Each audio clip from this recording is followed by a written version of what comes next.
زين للذين كفروا الحياة الدنيا ويسخرون من الذين آمنوا والذين اتقوا فوقهم يوم القيامة والله يرزق من يشاء بغير حساب۔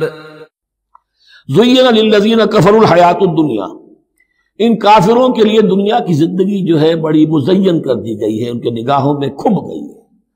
یہاں کی چمک دمک ہے، شان و شوکت ہے، لمبی لمبی کاریں ہوں، چمکیلی نئے ماڈل کی، بڑی اونچی اونچی بلڈنگیں ہوں، حویلیاں ہوں، اعلیٰ کوٹھیاں ہوں، یہ ساری چیزیں کس کو اچھی نہیں لگتی؟ لیکن یہ کہ کفار کے دلوں میں ان کی محبت اتنی پل جاتی ہے کہ پھر کوئی اچھی بات ان کے کوئی زندگی میں نہیں رہتی، نہ کوئی اچھی بات اثر کرتی۔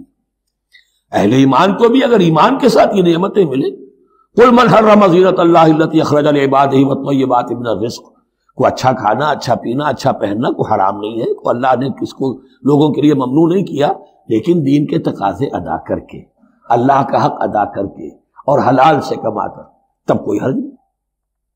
زین للذین کفروا الحیات الدنیا، کافروں کے لیے دنیا کی زندگی کو مزین کر دیا گیا ہے۔ وہ حدیث میں ذہن میں لے آئی ہے کہ ان الدنیا سجن المومن و جنت الکافر، یہ دنیا جو ہے مومن کے لیے ایک قید خانہ اور جنت اور کافر کے لیے باغ ہے۔ وَيَسْخَرُونَ مِنَ الَّذِينَ آمَنُوا، اور وہ مذاق اڑاتے ہیں اہل ایمان کا۔ دیکھو ان فینیٹکس کو، ان پاگلوں کو، ان بیوقوفوں کو۔ وَيَسْخَرُونَ مِنَ الَّذِينَ آمَنُوا وَالَّذِينَ اتَّقَوْا وَالَّذِينَ اتَّقَوْا فَوْقَهُمْ يَوْمَ الْقِيَامَةِ، اور جن لوگوں نے تقویٰ کی روش اختیار کی تھی، قیامت کے دن اب وہ ان کے اوپر ہوں گے۔